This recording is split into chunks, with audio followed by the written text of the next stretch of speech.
Hello students, আজকে তোমাদের জন্য ক্লাস 7-এর প্রশ্নবিচিত্র 2025-এর পরিবেশ বিজ্ঞানের মডেল কোশ্চেন পেপার 5 আলোচনা করছি। পেজ নম্বর 200। স্কুলের নাম দেখে নাও, নিমফিট আশ্রম সারদা বিদ্যা মন্দির ফর গার্লস। আরেকটা আছে রামনগর রাও হাই স্কুল। পেজ নম্বর হচ্ছে 200 বলেছি। ওদের ফিজিক্যাল সায়েন্স পার্টটা দেখে নেবো। একের দাগ, সঠিক উত্তরটি নির্বাচন করতে বলেছে। একের কোশ্চেন, উষ্ণতা যে যন্ত্রের সাহায্যে মাপা হয় তার নাম হচ্ছে থার্মোমিটার। তাহলে বিয়ের উত্তরটা সঠিক। পরমাণু ঋণাত্মক তড়িৎযুক্ত কণার নাম হচ্ছে ইলেকট্রন। বিয়ের উত্তর সঠিক। Al2O3-তে অ্যালুমিনিয়াম যোজিতা, যেহেতু তিনটে অক্সিজেনের ঘর 3 আছে তাই অ্যালুমিনিয়াম যোজিতা 3 হবে। এরপর দেখো, তাপপ্রয়োগে কঠিন পদার্থে তরলে পরিণত হওয়াকে বলে গলন। জিঙ্ক আয়ন ও ফসফেট মূলক দিয়ে গঠিত যৌগের সংকেত হলো কী হবে দেখে নাও। জিঙ্ক যোজ্যতা 2 আর ফসফেট PO4 যোজ্যতা 3। 3টে এখানে যাবে, 2টা এখানে আসবে, তার মানে Zn3PO4 2। তাহলে ডি এর উত্তর সঠিক। ক্যালোরি যে ভৌত রাশির একক সেটি হলো তাপ। বিয়ের উত্তরটা সঠিক। সোডিয়াম ক্লোরাইড প্লাস AgNO3 থেকে AgCl প্লাস NNO3 বিক্রিয়াটি হলো, যেহেতু আয়নির বিনিময় করছে তাই এটা বিনিময় বিক্রিয়া। তাহলে বিয়ের উত্তরটা সঠিক। এরপর 2 দাগ, শূন্যস্থান পূরণ করতে বলেছে। বরফ গলনের লিনতাপ উত্তর হবে 80 ক্যালোরি পার গ্রাম। এরপর দেখো, পরিবর্তনশীল যৌথ দেখা যায় এমন একটি ধাতব মৌল Fe হবে বা তামা হবে, মানে Cu। লোহা বা তামা যে কোনো একটা লিখবে। অবস্থান্তরের সময় বস্তুর ড্যাশ তাপের পরিবর্তন হয় না। অবস্থান্তরের সময় বস্তুর বোধগম্য তাপের কোনো পরিবর্তন হয় না। তাহলে এই জায়গাটা বোধগম্য তাপ লিখবে। এরপর 3 দাগ, উষ্ণতা সেলসিয়াস স্কেল ও ফারেনহাইট স্কেলের মধ্যে সম্পর্ক লিখতে বলেছে। তাহলে আমরা জানি C/5 = F-32/9। এরপর দেখো, NH4 প্লাস মূলকটির আধান ও যোজ্যতা কত। NH4 প্লাস আধানটির মূলকটির আধান হচ্ছে +1 আর যোজ্যতা হচ্ছে 1। লিনতাপের সংজ্ঞা দিতে বলছে, বস্তুর অবস্থার পরিবর্তনের সময় যে তাপ গ্রহণ বা বর্জন হয় তাকে লিনতাপ বলে। তারপর দেখো, একটি মৌলের পরমাণু ক্রমাঙ্ক 19, ভর সংখ্যা 39 হলে কয়টি প্রোটন? অবশ্যই 19টি প্রোটন হবে। আর নিউট্রন হচ্ছে 39 থেকে 19টা বাদ দিয়ে দাও, তার মানে 20টা হচ্ছে নিউট্রন আছে। এরপর সোডিয়ামের ল্যাটিন নাম কি? সোডিয়ামের ল্যাটিন নাম হচ্ছে ন্যাট্রিয়াম। দন্তনে জফলা আঁকা, টয়ের ফলা হস্যই, অন্তস্তকাম ন্যাট্রিয়াম। এরপর 4 দাগের কোশ্চেনের উত্তরগুলো দেখে নেব। বলছে একটি বা দুটি বাক্য উত্তর বলেছে, মাটির কলসির জল ঠান্ডা থাকে কেন? দেখে নাও, মাটির কলসির গায়ে অসংখ্য সূক্ষ্ম সূক্ষ্ম ছিদ্র থাকে যা দিয়ে সামান্য জল বাইরে বেরিয়ে আসে এবং বাষ্পীভূত হয়। বাষ্পীভবনের জন্য প্রয়োজনীয় লিনতাপ কলসি বা কলসির জল থেকে নেয়, তাই কলসির জল ঠান্ডা হয়। এরপর দেখো, উদাহরণসহ বিয়োজন বিক্রিয়ার সংজ্ঞা লিখতে বলেছে। দেখে নাও, তাপ ও তড়িতের ফলে কোনো যৌগ ভেঙে একাধিক মৌল বা যৌগ উৎপন্ন হলে তাকে বিয়োজন বিক্রিয়া বলে। যেমন কী হবে, চুনাপাত্রকে উত্তপ্ত করলে পোড়াচুন ও কার্বন ডাইঅক্সাইড তৈরি হয়। সবচেয়ে ভারী কণিকাটার নাম, সবচেয়ে ভারী কণার নাম হচ্ছে নিউট্রন। তাহলে এই জায়গাটা আমি নিউট্রন কথাটা লিখে দিলাম। একটি মৌলে এক্সের যোজ্যতা 2, অপর একটি মৌলে ওয়াই যোজ্যতা 3। যৌগটির সংকেত এক্সের যোজ্যতা 2, ওয়াইয়ের যোজ্যতা 3। 3টা এখানে যাবে, 2টা এখানে আসবে, তার মানে লিখবো কত? x3 y2। এরপর দেখো, সমতা বিধান করতে বলেছে।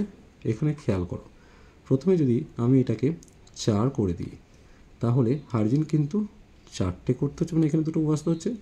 এখানে নাইট্রোজেন কিন্তু 4টে হয়ে গেছে, তাই এখানে বসিয়ে দাও। তাহলে অক্সিজেন কটা? 3 4 12টা, এখানে 6টা, এখানে 8টা, 8 6 6টা আর 8টা, এখানে 6টা, এখানে 8টা, 8 14 আর 2 16। সরি, এখানটা আমি 2 করতে হবে, এটা ভুল করছি। তাহলে এখানে 3 3 6টা, 6 6 10টা, 10 2 12টা। দেখো এখানে 4 হলো, এখানে 2 হলো, একটু ভুল হচ্ছিলো। এরপর দেখো, পরমাণু আয়নের মধ্যে একটি পার্থক্য। দেখো, পরমাণু কি হচ্ছে? আধান নিস্তরিত পরমাণু হচ্ছে নিস্তরিত, পরমাণু হচ্ছে নিস্তরিত, আর আয়ন হচ্ছে তড়িৎগ্রস্ত কণা, তড়িৎগ্রস্ত কণা। এরপর দেখো, কোন তাপমাত্রায় সেন্টিগ্রেড স্কেল যে পাঠ দেয় ফারেনহাইট স্কেল তার দ্বিগুণ পাঠ দেবে। ধরি সেলসিয়াস স্কেলের উষ্ণতা হচ্ছে x ডিগ্রি আর ফারেনহাইট স্কেলে সেই উষ্ণতা 2x ডিগ্রি হবে। তাহলে C/5 = F-32/9। এক্সের জায়গায় সি এর জায়গায় এক্স বসিয়েছি, এফের জায়গায় 2x বসিয়েছি। বসিয়ে দেখো, এখানে হচ্ছে 10x - 160 = 9x, বাদে 10x - 9x = 160। তাহলে এক্সের মান পেয়ে গেলাম 160 ডিগ্রি সি, অর্থাৎ উষ্ণতা হচ্ছে 160 ডিগ্রি সি। এরপর দেখো, একটি বস্তুর উষ্ণতা 56 ডিগ্রি F থেকে 66.8 ডিগ্রি ফারেনহাইট, এই তাপমাত্রা বৃদ্ধির মান সেলসিয়াস স্কেলের থার্মোমিটারে কত হবে? দেখো, ফারেনহাইট স্কেলে তাপমাত্রা বৃদ্ধি হচ্ছে কত? 10.8 ডিগ্রি ফারেনহাইট। তাহলে ফারেনহাইটে 108 ডিগ্রি বৃদ্ধি, সেলসিয়াসে 108 ডিগ্রি ফাট, 100 ডিগ্রি ফাট। তাহলে ফারেনহাইটে যেটা 180 ডিগ্রি সেটা সেলসিয়াসে 100 ডিগ্রি। 1 ডিগ্রি সমান 100/180, আর 10.8 ডিগ্রি মানে কত? 100 গুণিত 10.8/180।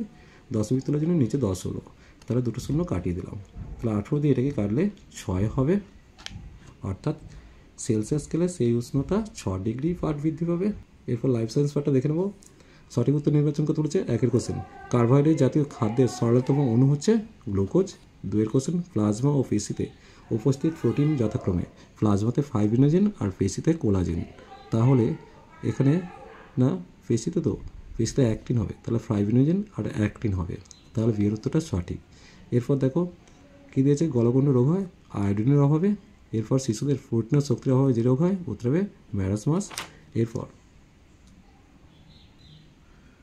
দেখো শিশুদের প্রোটিনের শক্তির অভাবে যে রোগ হয়, এটা ম্যারাসমাস নয়, ভুল হচ্ছে, এটা ম্যারাসমাস হবে না, এটা কোয়াশিওরকর উত্তর হবে। এরপর 2 দাগে নির্দেশ অনুযায়ী উত্তর দিতে বলেছে। রক্তদঞ্চনে সাহায্য করে ভিটামিন, যে ভিটামিন সেটি হলো রক্তদঞ্চন, তো ভিটামিন কে সাহায্য করবে। এরপর দেখো লিপিডে একটি উদ্ভিজ্জ উৎসের নাম বাদাম। এরপর দেখো মস্তিষ্কে উপস্থিত তরলের নাম সেরিব্রোস্পাইনাল ফ্লুইড, সেরিব্রোস্পাইনাল তরল, যেটাকে আমরা CSF বলি। এরপর দেখো বাড়িতে কীভাবে দ্রুত জলকে জীবাণুমুক্ত করা হয়, উত্তর হবে জলে হ্যালোজেন ট্যাবলেট মিশিয়ে দিলেই জল জীবাণুমুক্ত হবে। কোন ভিটামিনের অভাবে স্নায়ুর দুর্বলতা সৃষ্টি হয়, দেখো কোন ভিটামিনের অভাবে, উত্তর হবে ভিটামিন বি কমপ্লেক্স। অরিজিনালি উত্তর হবে ভিটামিন B12, অর্থাৎ ভিটামিন বি কমপ্লেক্সের জন্য স্নায়ু দুর্বলতার সৃষ্টি হয়। এরপর দেখো একটা ম্যাচিং দিয়েছে, অ্যানিমিয়া উত্তর হবে কোনটা, লোহা, এটা 1 হবে। কোয়াশিওরকর উত্তর হবে 1 থেকে 4 বছর, এটা 2 হলো। এরপর খাদ্যতন্তু পেকটিন, এটা 3 করলাম। এরপর হচ্ছে আইসক্রিম কার্জিনান, এটা 4 করলাম। এরপর দেখো 4 দাগের কোশ্চেনগুলো দিয়েছে, ডায়াবেটিস কেন হয় তা বুঝিয়ে লিখতে বলেছে। এক্সিস সংশ্লেষিত খাদ্যের নাম, অবশ্যই বার্গার, পিৎজা, যে কোনো একটা লিখবে। দেখো কোষে গ্লুকোজ ঢুকতে না পারার জন্য দেহের নানান অঙ্গ যেমন হৃৎপিণ্ড, বৃক্ক, চোখ সমস্যার সৃষ্টি হয়, এই অবস্থাকে বলে ডায়াবেটিস বা মধুমেহ। এরপর দেখো 50 কেজি ওজন বিশিষ্ট একটি মেয়ের উচ্চতা 1.5 মিটার হলে তার BMI কত হবে। দেখো আমরা জানি BMI সমান ওজন বাই উচ্চতা স্কোয়ার, অর্থাৎ 50/1.50কে দুবার লিখেছি। তাহলে দশমিক তুলের জন্য দুপুরে দুটো 100 করে লিখেছি। একটা শূন্য দুটো শূন্য কাটিয়ে দিয়েছি। প্রথমে 5 দিয়ে কেটে 3 করলাম, 50কে কেটে 10 করলাম, আবার 5 দিয়ে কেটে উপরে 2, নিচে 3 হলো, তাহলে উপরে হলো 200 আর নিচে আসছে 9, 9 ভাগ করলে 22.22 কেজি পার মিটার স্কোয়ার। এরপর দেখো কী দিয়েছে, ফাইটোকেমিক্যালসের 2টি কাজ লিখতে বলেছে। 1 নম্বর হচ্ছে বার্ধক্য আটকায়, 2 নম্বর হচ্ছে ক্যান্সার আটকায়। চলো আজ এই পর্যন্তই, নেক্সট ভিডিও নিয়ে খুব তাড়াতাড়ি হাজির হবো। ভিডিওটি ভালো লাগলে লাইক শেয়ার কমেন্ট করো, পারলে চ্যানেলটিকে সাবস্ক্রাইব করে নিও। চলো টাটা, বাই বাই।